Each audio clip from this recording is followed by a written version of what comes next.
thank you for joining us for the latest installment of Ready Municipal Light, alias RMLD's Current Insights. This is our episode series where we try and answer questions from customers, but also give an opportunity for you guys to get to know more about what we do at RMLD. Today, we are joined by Matt Bernard. Matt Bernard is our general line foreman at RMLD. He's got years of hands-on experience and a commitment to helping us keep the lights on. He's going to shed a little bit of light in terms of the fascinating world of electrical distribution and, more importantly, how we keep the lights on. So, Matt, thanks for joining us. Tell us a little bit about your background, how you came to be in charge of the line crews, the general line foreman at RMLD. Just a little bit of background about you, and then we'll talk about what you do and, equally importantly, what the team does and how that's important to the customers. But who are you? Sure. Thank you. Thank you for having me on. So for me, I joined the electric utility business out of Danvers in 2007. Yeah. Spent many wonderful years there. And I came over to Reading in 2021 as a first-class lineman. And I moved up to the assistant general line foreman, and then most recently the general line foreman. Glad you're part of the team. So tell me about the team that you have responsibility for. How many people? How many guys? So we have. Who are these guys? We have 21 linemen during the day, plus a daytime troubleman and a nighttime troubleman. A nighttime troubleman, daytime troubleman. What do they do? Their responsibility. Sounds important. Yep. So our daytime troubleman runs 7 a.m. to 3 p.m. Our nighttime troubleman runs 3 p.m. to 11 p.m. And they chase trouble calls. So they chase customer complaints, tree calls, power outages, you name it. They are the first responders on. And they go out and kind of assess the situation and make a recommendation to. We have a control room, don't we? That's Correct. Part of your team as well, right? The control Correct. room? Yep. Oversee the control room. And the control room we have is 24/7 dispatch. 24/7. And just so our customers know the difference between a lineman and a troubleman, I'm sure they overlap a little, but I think that's a common question that we get. Yep. So our linemen that we have essentially are our troublemen also, but they're more geared towards projects during the day. So our maintenance, our upkeep, everyday task, and then the troublemen are strictly just for going out to assess trouble calls and customer complaints and whatnot. And if there's something that they can take care of while they're out there, they'll do that right away. But if it's something more involved, they'll call back to the control room, as you mentioned, is staffed 24/7. So anytime you call RMLD, there's somebody there to make sure the lights are always on. Correct. Yes. Yeah, so the linemen. So tell us a little about, they work as crews. They're all out, whether it's the troublemen or the linemen, they're the bucket trucks you see. Just kind of tell us about the crews, what kind of work they do, and some of the equipment they use. Like in a moment, you can talk about the bucket trucks in a moment, but Who are the people? So currently right now we send out 6 crews every single day. We have one service crew that goes out and just takes care of services, your upgrades, your new services, your disconnects. And we have another crew, a part of our underground crew, that just goes out and handles all of our underground utility areas. And then we have our pole setting crew, we have a transfer crew, and we also have just a regular routine maintenance crew. Wow. So most people don't know this, but a fair amount of our distribution network is actually underground. Right? Correct. About a quarter of it's actually underground now that I think about it. And so the same basic infrastructure they see overhead, poles and lines and transformers, but like in downtown Reading, for example, that's all underground, so no poles except for lights. Yep. Street lights, et cetera. The 6 crews, so kind of describe pole setting crew or the transfer crew. Describe what they would do. I don't want a call to do a pole set or a pole swap, or somebody hits a pole. Kind of walk through how big the crew is, what kind of equipment they use, and how they make it happen. Yep. So if we have a pole set, so we have a leader who's in charge of that job. Yep. And then we have 2 first-class linemen, and we have an apprentice as part of a crew. So we usually work in a 4-man crew. And what they'll do is they'll go out there and they'll take our digger derrick truck. Mm-hmm. They will, depending on the size of the pole as far as length, they will dig a hole in the ground with this truck that has a giant auger, get the proper depth, and then rig the pole up onto the truck, and then put it in the ground. And then we send out, our bucket linemen up there, which are our first-class guys or apprentice, depending on what the job entails, and they go and transfer the pole. A typical pole length, how long are they? How tall are they? We have our minimum is 40 feet, and our tallest that we currently have right now are 55 feet. 55-foot ones. Yep. Yeah. And obviously taller ones for more circuits, larger loads. Yes. Residential areas are the shorter ones, but 40 feet's still pretty high up. 40 feet still high. Yes. Yeah. Yep. Playground. Are these poles playgrounds?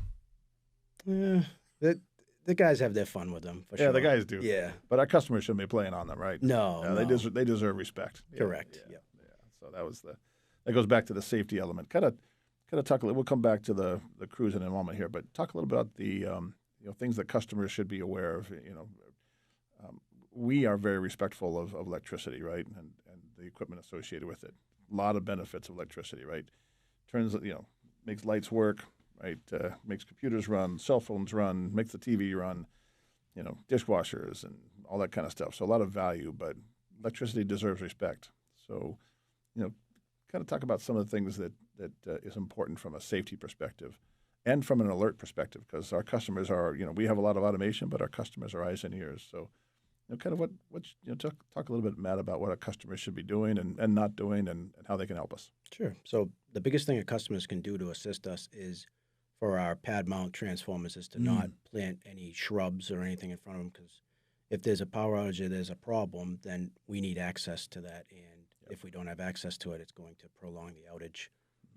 One of the other things is we have a tree trimming crew that goes out on a daily basis that is in charge of the overhead maintenance of the trees as far as the pruning so that they don't encroach our power lines, which also cause many power outages as well. And then as far as safety for our line crew is paramount. It's the most important thing. We have our proper PPE, which stands for personal protective equipment, that we have to check on a daily basis. Our rubber gloves get tested. Our rubber sleeves get tested. We just most recently got brand new harnesses. That's our fall protection in the bucket. And our rubber goods constantly get tested.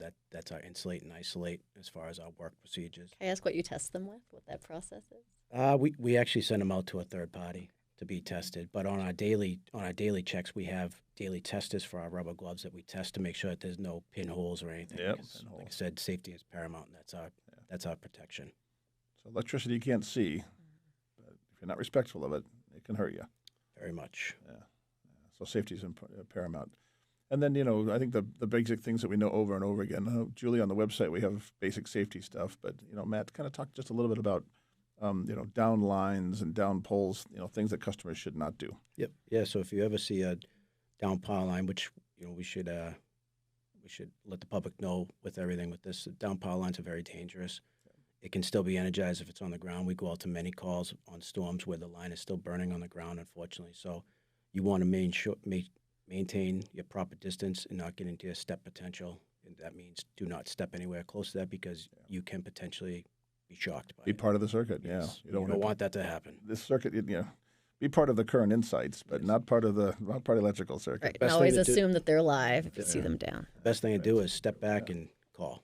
Call ring light, and we'll Call send right a crew away. out there right That's away. the most important thing you can do to help us is the call, and we're there all the time, right? 24/7. So back to when we were talking about poles, just so customers know, like, what's the difference between like Verizon or like cable pole or electrical pole, like which is which? The big thing is if you have any questions about that, just to call us. We have our territory map where we can distinguish between Verizon set and a Reading Light Department set area. So if you have any questions at all, just call our control center. So I think the big picture is that on an individual pole at the very top is electrical service, and then you come down to communication service, and then there's another layer. So if you kind of look at a pole, you'll see different levels, and the most dangerous is the very top, which is electrical stuff, and then communication, and then municipal services as well. But just so our customers know, we co-own all of the poles in our territory with Verizon in this particular case. But in certain parts of the territory, Verizon has primary responsibility, custodial responsibility we call it, but it's basically maintenance, so who goes out and fixes the problem. And then in other parts of it, it's Ready Municipal Light, RMLD. So we share that with Verizon. And RMLD is a smaller organization than Verizon, of course, and so a little bit more nimble. But we rely on each other to get problems taken care of, whether it's if some damage to a pole for some reason. So just talk a little bit about our pole inspection program, right? Because poles do age over time, right? But they've got long life tied to them. Poles can be anywhere from 20 to 35, almost 40 years in certain cases of useful life. But just kind of walk us through, Matt, what we do about annual inspections or periodic inspections. How do we do that, or what do we do? Yep. So each year we send a pole report to an inspection company, and they go out and they test. This year it's around 1,000 poles. Mm-hmm. They're just random based on age. They'll go out, they'll test these poles. We'll get the report back. If any poles fail, then our engineering team will give us a request. We'll go out there, we'll set a new pole, we'll transfer it, and then move on to the next one. So each year, that's part of our routine preventative maintenance that we run. You bring up the engineering team. I want to talk in a few minutes about why we do tree trimming, but you mentioned the engineering team and the interaction with that. So you guys are kind of the people in the field. The engineers are the guys that kind of do the design work, but kind of walk through how you guys work together. Sure. Our engineering team, we work hand in hand very well together. They are an excellent group of guys, and what they do is they essentially give us our orders, and they write up our engineering tickets, and we execute those orders and do the job. So we work very, very close with them on a daily basis. So one of the things they might do is they might size the proper transformer to be on the pole based on the local local load that transformer is serving. So they're going to say this is the size of it, and then they'll make the order for you guys, and you guys will actually go out and hang it, connect it, get it ready. Or in a storm situation, whereas we have a circuit that needs to be switched or de-energized, so that way we can make the repairs in a safe manner. The engineering team is right there to be able to make that happen for us. Yeah, so close interaction. We rely. I mean, at the end of the day, it's a team effort all the way around. But from your perspective, in terms of keeping the lights on, engineering team and the troubleman and the line team, and then we also have the grid assets team. So there's a team effort, and then obviously everybody back in the main office is customer service, et cetera. But it's a team effort at RMLD. Good point. Tree trimming. Why do we do tree trimming again? Trees grow. Why do we care? We need to prune so that way prune growth or prune for growth. Yeah. Okay. So that way the tree branches and the actual limbs are not encroaching on our power lines. So that way, once they hit the line, they'll track. And unfortunately, it's very dangerous. If it's wet, it can cause it to track down the tree almost. And when you say track, actually make a circuit. Correct. Through the water, yes, Yep. Which is not good. That's why we need to maintain our proper clearance of the line so that does not happen. We also prune and trim for above overhead lines as well too, so that way if a branch falls due to ice or snow or whatnot, we would like it to fall and not hit the circuit if possible. So we also over trim sometimes as well too, just to be able to make sure that does not happen. Yeah, just for all of the people listening to this particular episode, our charter is reliable, low cost, and non-carbon. First and foremost, reliable. So we always want to keep the power on. So it sounds like tree trimming is part of that. Right. I'm going to come back to reliability for just a second, but go ahead. Sorry, while we're talking about tree trimming, we get a lot of customer questions like what's customer responsibility, when should they call RMLD? So I guess kind of walk us through the process of to decide if we handle the tree trimming or if the customer should handle that. Sure, absolutely. So if you have any doubt on any of these calls, just call our control center, and we will get you the proper answer, whether they get in contact with me or one of the tree wardens in one of the towns. Yeah. We will get you the right answer, so that way you can figure out if it's a public tree or a private tree. But generally speaking, if the tree is on your property, it's a private tree. You're responsible for the trimming and pruning of that tree. If it's near the power lines, we can go there and trim it away from the power lines. Obviously, if it's a public tree, then we will go there and trim that. In coordination with the tree wardens. Exactly, upon proper approval with all four towns' tree wardens. And it's important because what's the most common cause of outages? It's trees, tree contacts. Yep. Tree contacts. Yep. Hence why we spend a lot of time on trees. Yep. Very good. Very good. So it sounds like the tree trimming program is part of the way we keep our network reliable. And we have a very reliable network. What other things do we do, Matt, to make sure that we maintain reliability of the network? Things that when the line crews are doing installations or when they're doing maintenance, what kind of things do you encourage the crews to do to make sure that we maintain that reliability? Yep. So with the help of the engineering team, who are excellent in finding us our overloaded transformers, we actually have an overload transformer program. where we find these transformers, well, the engineers do, Yep. and we go out and we change them out so that way we properly size them for the increased loads during peak hours. That's part of it. We talked about the pole inspections. We also do that. A lot of the big things is our new services and secondary reconductoring jobs. We have a lot of open wire, brittle, copper secondary wire out there, so we've been replacing that with a nice 4-aught triplex wire. Upgrading services that are old number 4 copper or 2-stranded aluminum. We've been upgrading that with a 1-aught aluminum as well too. So it just Steady increase. Steady up, yep, steady product. And then the other, you mentioned transformers as well. So besides pole inspections, we do transformer inspections too, right? Correct. Yes. Okay, good.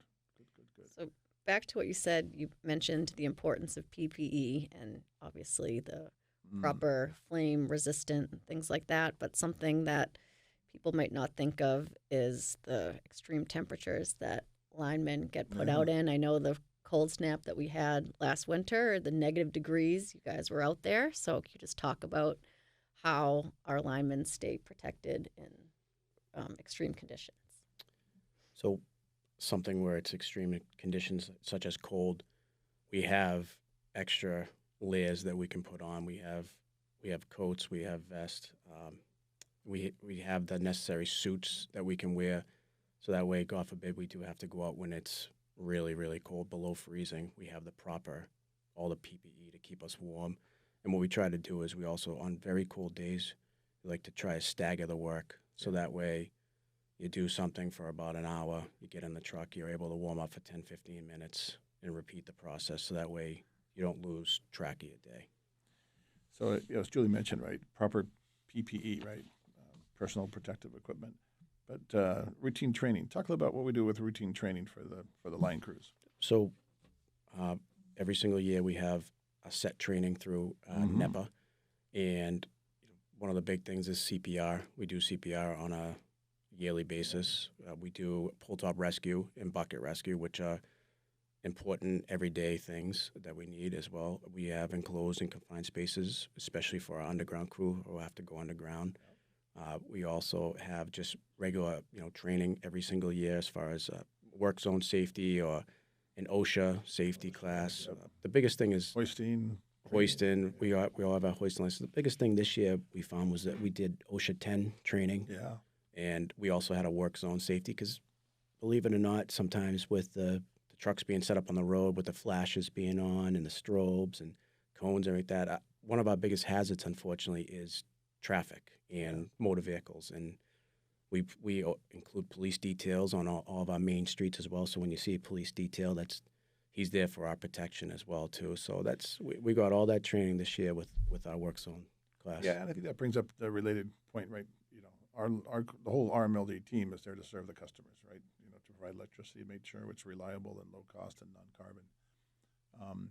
But when the crews are out in the field, they're there for a purpose, either upgrading a network or repairing in part of the network. But just kind of talk a little about there's respecting the traffic, but just kind of reinforce the importance of the things that our customers can do to allow us to take care of them. So I would say the biggest thing is just respect the work zone.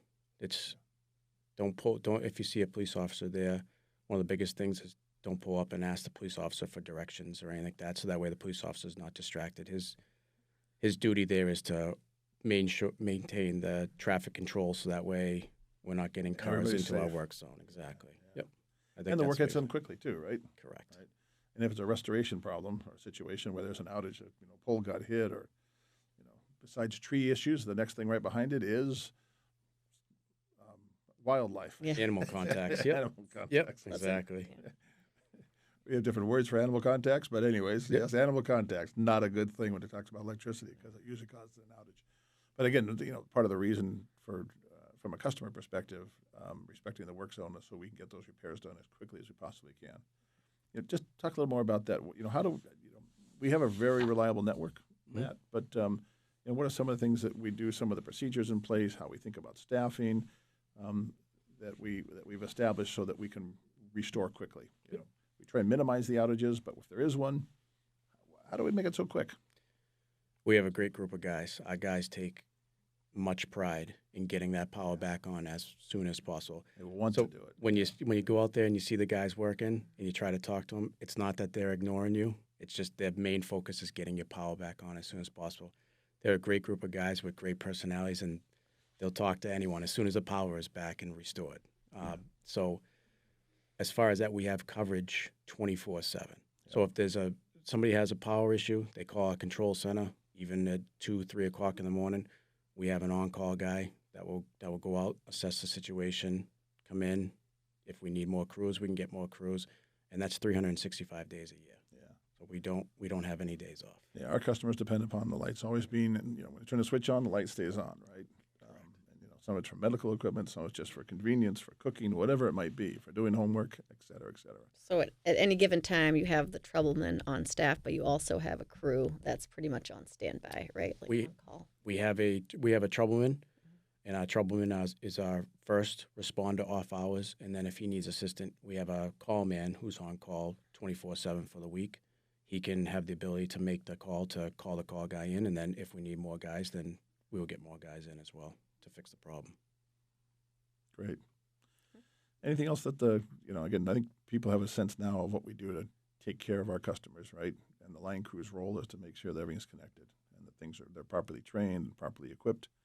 And if there is an outage, and there always is an outage of one form, whether it's trees or wildlife or whatever, our goal is to get that restoration as fast as we can get it done.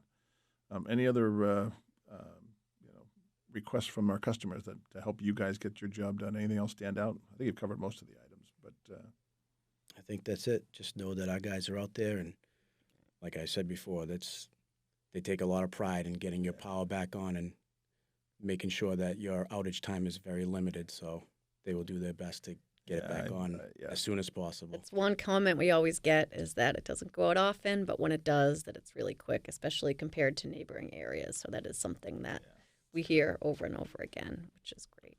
So, Matt, thanks very much for being part of the team here. I'm going to pass it over to Julie. Yeah. Julie, with the customer question or anything else you want to take us through here for the last couple of minutes?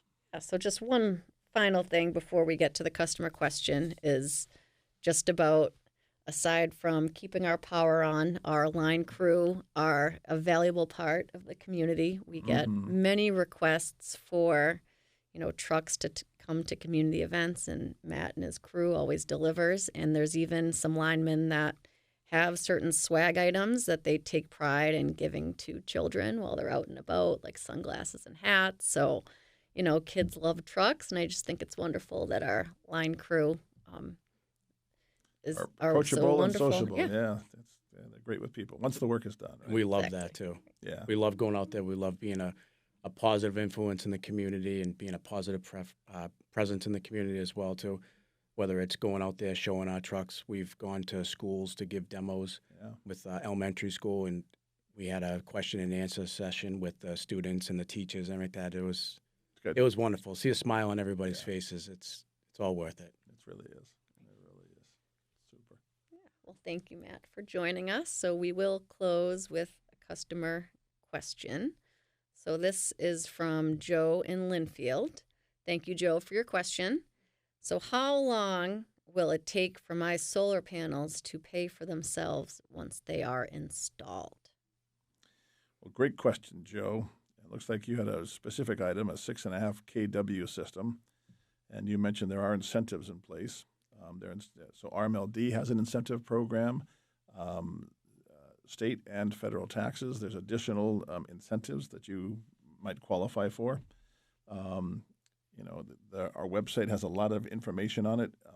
Every situation is unique and different. But at the end of the day, when you think about purchasing or installing a solar system on your residential property, you're basically looking to self-generate, and your intention is to buy an asset that generates electricity so that you end up having to buy less from RMLD. One of the things to keep in mind when you run those calculations and you have the data from your monthly bill is that RMLD is very good and very efficient in terms of managing the cost structure. We are a not-for-profit, so the rates you pay are our cost structure. And as a result, with lower rates, it takes a longer payback period. In IOU territory, it could be 7 years. In MLP territory, it might be closer to 10 years. But again, it depends heavily on the incentives you qualify for, particularly on the tax side. But I would, again, look at the website for calculations, but rough average, probably 10 plus years in RMLD territory. But look at the calculator, look at the incentives we have in place, and we are very supportive of solar within our territory. So, Joe, jump to our website, and then if you have more questions, call us, and we've got a team that's ready to help. Super. Well, that concludes our this episode of Current Insights from RMLD. Matt, we thank you very much for being part of Julie and I as we kind of give our customers an opportunity to learn more about who we are and what we do. And that's a wrap. Thank you.